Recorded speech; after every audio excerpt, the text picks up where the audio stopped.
Welcome to this special local edition of Curiosity Quest Goes Green, the show that explores what you, the viewer, are curious about. Now, if you've watched our show, you know you guys have sent us all over the country exploring topics regarding the environment. Well, on today's show, we're staying right here in SoCal, and it starts with our letter. It came to us from Pomona. Fern wrote, "Dear Joel, I'm curious. If people keep wasting Earth's natural resources like fresh water, would it be a serious situation? And if so, what can we do to prevent it from happening?" Well, Fern, what a great question. Because of you, we're going to explore how our water is collected locally, how it's distributed, and more importantly, what we can do to help conserve it. So let's begin today's Curiosity Quest Goes Green.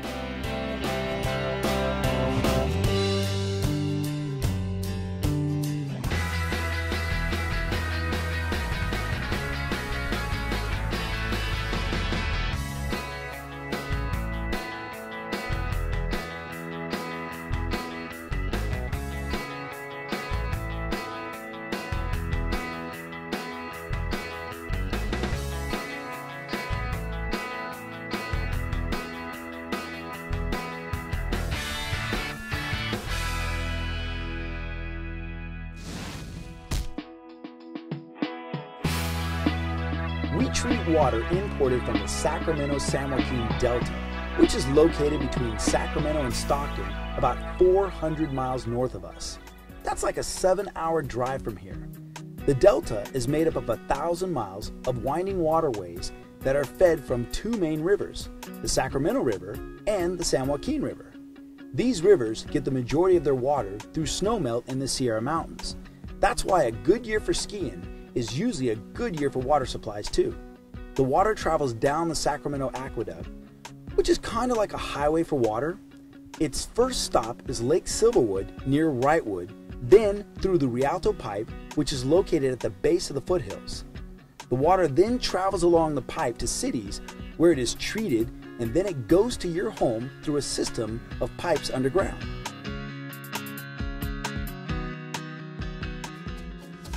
Here's your fun fact.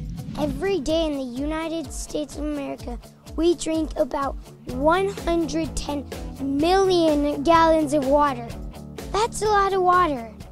We're down from Silverwood Lake, standing on top of San Antonio Dam with the San Antonio watershed behind me, and I'm here with Allison. So tell us, I understand there are 3 places where we get our water. What are these 3 places? Well, in Southern California, we get our water from 3 different places. There's imported water, there's groundwater, and then there's surface water as well. You were talking about imported water, which comes down from the Delta through a series of pipelines into reservoirs, and then is distributed throughout homes and businesses in the city and in pretty much everywhere. However, there's a different source of water, and what you're looking at is the San Antonio watershed, which is part of the San Antonio Creek system. So what happens is, in the winter, we get a lot of rain, and it becomes snow, of course, and that water is stored up there basically for later summer months. Now, when you say stored, are we referring to ice or snow, or where is it stored? Sometimes there's a phenomenal amount of snow, and in fact, if you were to come here during the winter, you would see Mount Baldy, which is a great ski region. There would be so much snow, 5–10 feet of it, and that stores it for us so that the next summer when we need the water, we've got it. As spring comes, it melts, and it comes down through all these little creeks and gullies into the San Antonio Creek, and it stopped here at the dam. This seems like a very large dam, especially if I'm looking out this way. It's a pretty good sized dam, well, right? It is a good dam. I mean, it's a big dam. It's not like Hoover Dam, but for this area, it's a really large dam. It's an important dam. And what happens is the water collects behind here, and then it's released through channels. And then what you have in front of us here is a spreading grounds.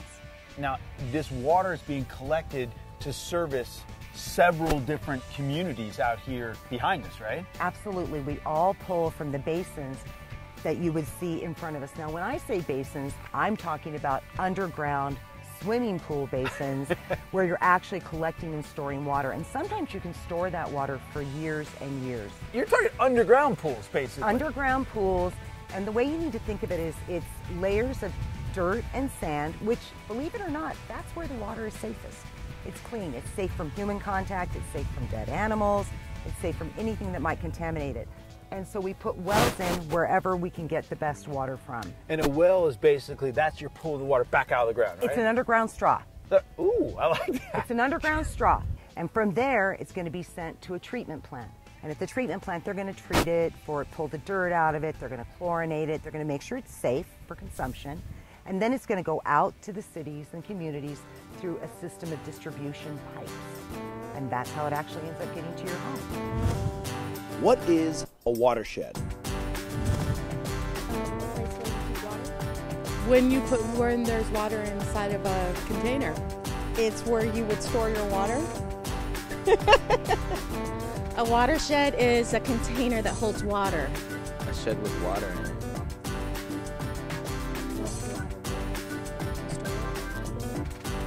Shed filled with water? A bathroom. Allison, what's a watershed? Good question. Okay, the best way to think of a watershed is that it's small and built bigger.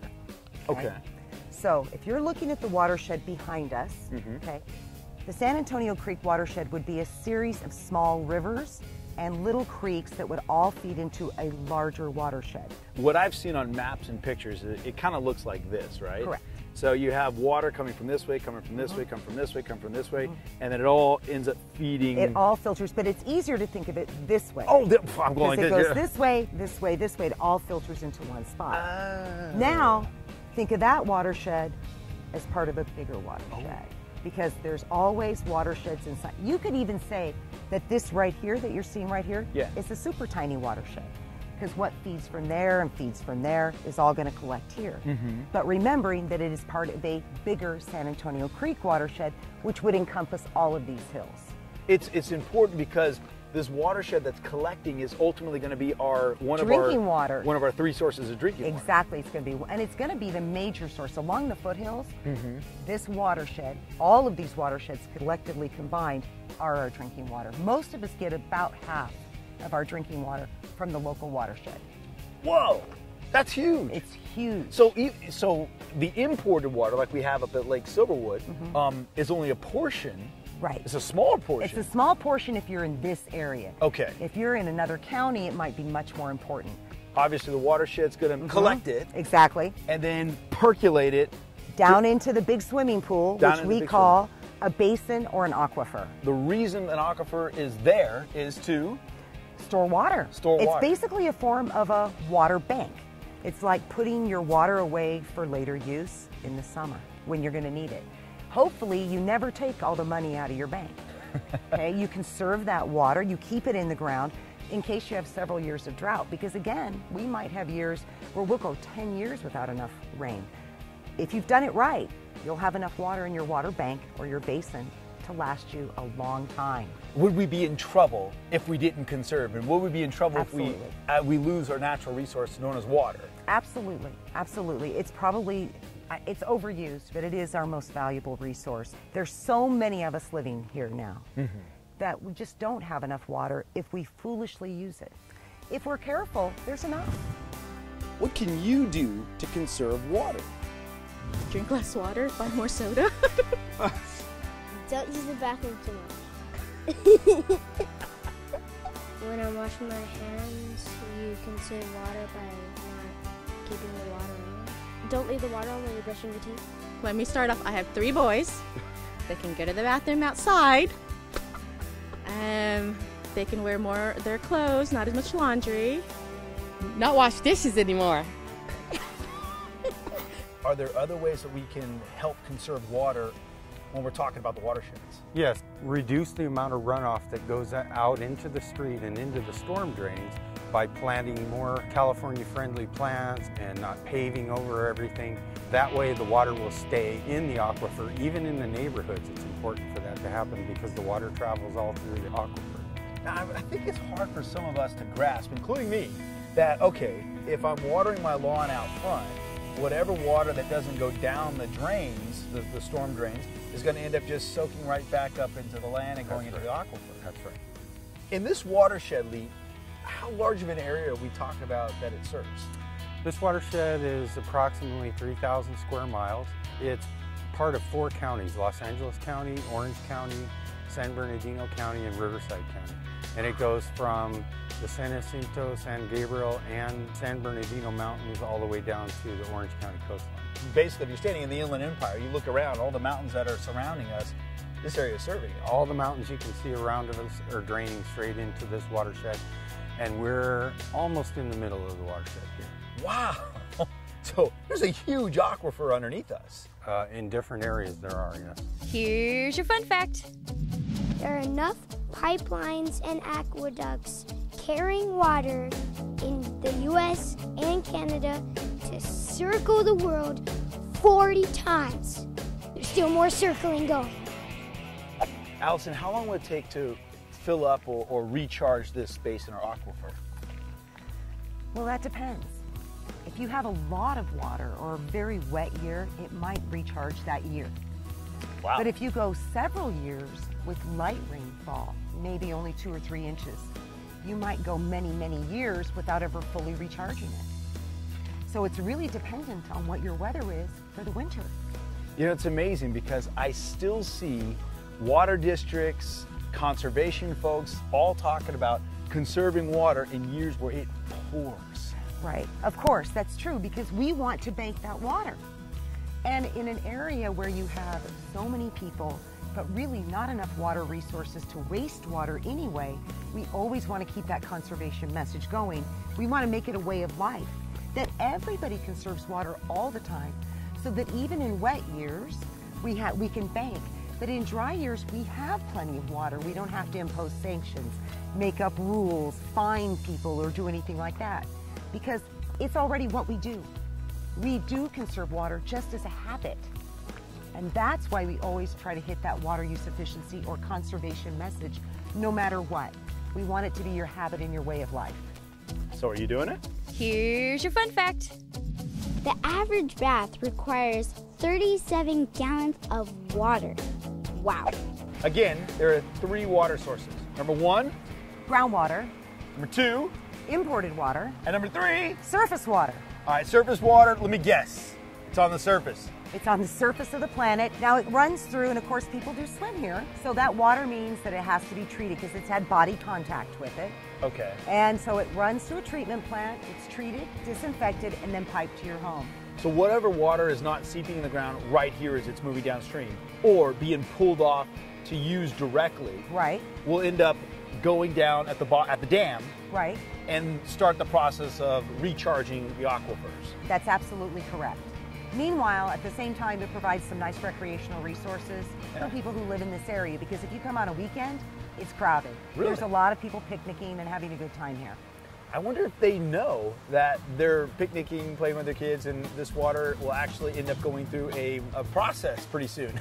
No, actually, most people aren't aware that surface water becomes drinking water, or that it's also interconnected. They think it's just water for playing and don't realize it has anything to do with drinking. Wow. It's interesting. It is interesting. Now, obviously, we're going to clean this up pretty good. I don't want people to be at home and go, oh, I don't want to swim in the water that I'm going to drink. Absolutely not. It will be filtered, there will be dirt removed, and then it'll have a chlorination process as well. Okay. So it'll be completely clean by the time it gets to your house. Well, speaking of cleaning, let's go check out what that process looks like. Okay. Cool. How does water get into your home? Hopefully not through the roof, but other than that, I guess the pipes. Well, first it has to be clean, and then it goes into the pipes and then it You pay your utility bill. From the wells in the ground. It's a hole that has pipes in it. By pipes that come from the lake. Well, it's really devious, you know. It sneaks right up on you. Can't really stop it. Water right here came straight from the lake, right? Straight from the lake. And then now that it's come into your plant, from here you're going to add some chemicals to it to clean it up? That's correct. Okay. That's where we have our 5 barriers of treatment. Let's go over them. Flocculation, coagulation, sedimentation, filtration, and disinfection. Wow. Those are a mouthful, all those words. Yes, well, it's very simple. We add chemicals that are ionic, have an ionic charge, and just like magnets, anything that's in the water has a negative charge. So we add chemicals with a positive charge. Sure. So opposites attract and coagulate Or and settle out. Settle out and stick together. Stick right? together and settle out. Okay. Okay? And then whatever's left will be filtered out, and then we add chlorine and send it out to your home. Once all of this water whether it's collected from the ground or collected from the hills, does it go through the same 5-step process at each one of the facilities? No. JR, this is getting complicated. Okay. All right, so it's different at each place too. Right. It's actually broken into 2 groups. We have surface water that's open to the environment, to the atmosphere. Okay. That could be influenced by recreation or human contact. Like silverwood. Correct. Gotcha. That would fall under the 5 barriers. Now, the groundwater is not affected by human or atmosphere. It comes from the ground and has been naturally filtered as it percolates through the ground. Sure. So it's already been filtered. So we're just going to suck it up, add chlorine to show that it's been treated, and send it out. How many less steps do you have to go through from the groundwater? 4 steps less. Wow. Yeah. So it's just straight out of the ground, add chlorine, and out to the home. That's fascinating. Here's your fun fact. Only 1% of the Earth's water is available for drinking. These tanks that I'm looking at right here on the hill, and if you basically hop on the 210 and go down, you can see these tanks all along the base of the foothills right here. These are basically just holding all of the water until it's needed? Correct. Okay, and when we turn on the water at our house, water lets go and starts making its way down to our house from here? Yes. Okay, are there other places in the area that's being held as well? Well, the whole city has a series of reservoirs throughout the city. Okay. So that's how you get your pressure. It's important to have these reservoirs at higher altitudes than all down at one altitude, right? Right. See, that reservoir there will feed this neighborhood here, feeds us here. Okay. And then the reservoir just below us, which is our clear well, will feed an area below it. Ah, okay. When you say feed, it'll supply water to all those houses. Right. And Yeah. businesses. There's no mechanical pressure behind it. It's just gravity. Wow. So gravity plays a really important role in the distribution of water. Absolutely.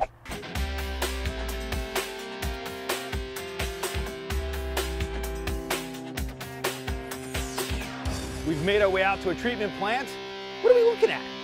Well, remember when we were talking about water on a large scale, when it filters down through the basins and it goes into the ground, this percolation process? This is that same process, only on a much smaller scale. The large scale might be hundreds and hundreds of feet deep, but this is what you would see if you could cut away part of the earth. And it's still the same way we filter water, even at a treatment plant, for the last step of the process. So what you're seeing here is water coming in. You can imagine that as rain. Or if we were spreading water, just water we're allowing to flow and soak down. And then it's going to soak through anthracite in this process. Anthracite is just basically coal. It's the same thing you would see in a filter that you would buy for your kitchen, where they talk about charcoal filter. That's the same process. It's the same medium. And then it's going to go through sand that's very fine, like beach sand. And then at that step, it's going to go through gravel. And sometimes it even goes through coarser gravel, like this. Then you can see the water dripping down to the bottom. And what we hope when we put in a well is that we're going to get down here into a large pocket of water underground. It might not be completely pooled, but hopefully it doesn't have too much other stuff next to it.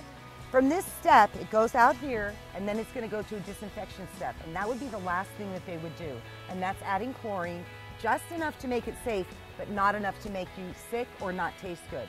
But there has to be enough chlorine to make it through the distribution system to be safe once it gets to your house. And does the distribution system start here? Well, yes, it does in this particular place, but it does that along all water districts or cities all along the foothills.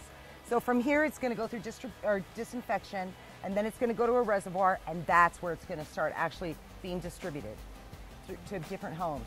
The important thing to remember is water has to be moving all the time.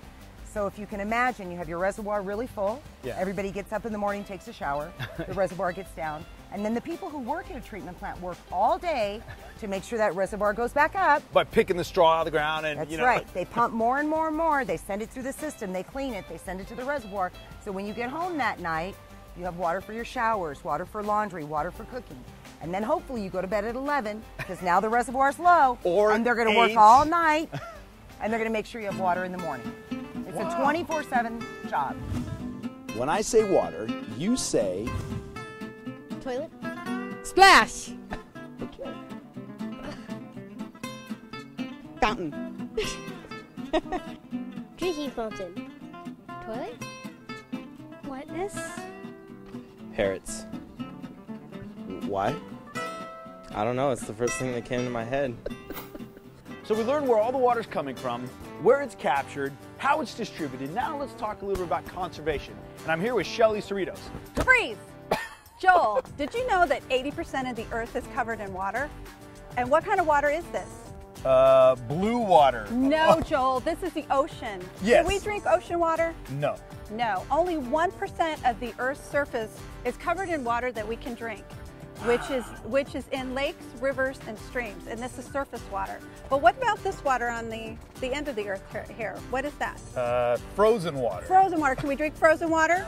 No. So we rely on a lot of our snow during the winter time, and we need at least 160% of our snowpack in order to get that savings account of water for our summertime. I thought you could only go to 100%. No, we actually need more than 100% for this region. And what the Department of Water Resources does every year is they measure the snowpack, and that's how we know that we're going to have enough water during the summer. That snow melt runs off into our local rivers, lakes, and streams, and then comes into our treatment plant facilities where we treat our water. Okay, so what do we need to do? I mean, what are some simple things we've all heard about, you know, when you brush your teeth, turn off the faucet. Right. What are some simple things we can do in order to conserve? And I'm going to get rid of the planet. Okay. Not a bad Throw way, the but planet away. it's out of here. Actually, did you know that 70% of the water that you use at your home is water that you use outside? Wow. Wow, that's a lot of water, right? Wow. So there's a lot of things that you can do to conserve water outside, and the first steps is with irrigation. So instead of watering every day, we cut back to, during the summer, maybe every third day. Wow. So that really helps out. And also we want to use a drip irrigation system. Okay, now aren't those difficult to install? Absolutely not. You can go to your local hardware stores and pick up an entire kit, and it's very easy to do. So is that where we should be focusing the majority of our efforts and energies when it comes to conservation? Absolutely. We should be really focusing on what we're doing outside, whether it's scaling back on the turf, which is the grass on your home, maybe using more native plant material that doesn't use as much water, or just in general, making sure that you're not out there with a hose running, even if it's washing your car. Okay, now what about something indoors that we can do? I mean, obviously a lot of our efforts need to be focused outdoors, but not everyone watching can actually control what's going on outdoors. Right. So right. what are the things that we can control and we can do indoors? I think a major use of water is when you're washing the dishes, and I think that's students are charged with doing that. Yeah. And I think a lot of kids don't understand that you can't leave the water running while you're rinsing. And so an easy way to solve that is to fill your sink just about 1/4 of an inch and use that water to rinse your dishes with. That's one I've never heard of. Right. That sounds like a great tip. Absolutely. Taking a shower. I mean, most kids love to stand in the shower for 30 minutes in the morning to wake up, and we know that a 5-minute shower is sufficient. Okay, now, Shelly, let's not blame it all on the kids, because I know some adults out there. You're right, Joel. I'm not naming names, but I know some adults out there that like to take those long showers. Right. And so, you know, with that said, we really want, you know, parents and families to do the same. An average of 4 uses over 200 gallons of water a day, and that's inside use. So if we can cut back on showers, 5-minute showers, we're going to save at least 50 gallons of water. So there's some quick tips about water conservation, what we can do, and relatively easy ones too. Absolutely. So I want to thank Shelly and everyone involved in making today's show possible, and I especially want to thank you, Fern, for sending us on today's Curiosity Quest Goes Green. Now, if there's something that you want to know more about, let me hear from you. Go to curiosityquest.org, click on the Send Us on a Quest link, and simply tell me what you're curious about. And it could be you that sends us on our next green adventure. Now remember, this is our planet, and it's our responsibility to take care of it. But I wonder, have you gone green? I'm Joel Greene, and I'll see you next time. So we learned Get all the giggles. where it's captured, where it's going. Hang on, we learned where the water comes from, where it's captured, how it's distributed. Now we're going to talk a little bit about conservation. Freeze! Joel, did you know? You're scary. Are you gonna laugh when I do that? Don't laugh! Yeah, that was perfect! Let me, Okay, if you're gonna laugh, you have to tell me. Okay, I'm going to laugh. Okay,